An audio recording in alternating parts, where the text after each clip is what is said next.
following is a high wind warning from the National Weather Service for the following counties in New Jersey: Atlantic Coastal Cape May, and Coastal Atlantic.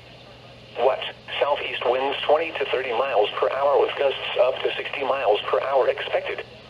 Where? In New Jersey: Cape May, Atlantic Coastal Cape May and Coastal Atlantic. In Delaware beaches. When? From 10 a.m. this morning to 8 p.m. this evening. Impacts: damaging winds will blow down trees and power lines. Widespread power outages are expected. Travel will be difficult, especially for high-profile vehicles. People should avoid being outside in forested areas and around trees and branches. If possible, remain in the lower levels of your home during the windstorm and avoid windows. Use caution if you must drive. At 6 a.m. at Atlantic City.